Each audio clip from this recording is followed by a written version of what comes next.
नयाँ वर्ष हो, स्याउ टिपेर खान जाम भने साथीहरूले। ल हुन्छ त नि भनेर पछि लागेर गइयो। डाँडा पाखा पखेरा पहाड सबै तरियो, धुलो पनि उडाउँदै हिँड्यो। यो गुरुजीहरूलाई बीचबीचमा चिया कफी खुवाउँदै लान पर्यो। अब एकछिन रोकेर चिया खाए। 3 घण्टा ड्राइभ गरेपछि पुग्यो स्याउ फार्ममा।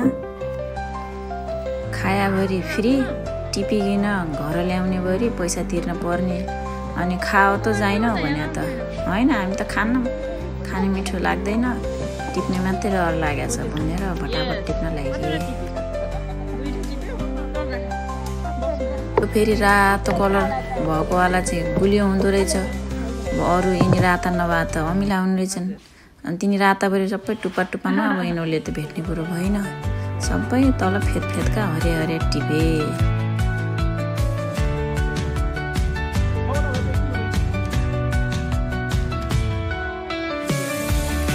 अङ्कलले पनि राम्रो रातो फलेको बोट भेटाउनु भयो।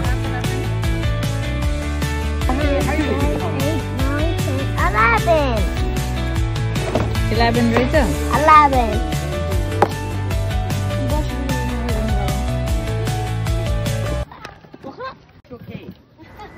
टिप्या स्याउभरि त पैसा तिर्न परेको।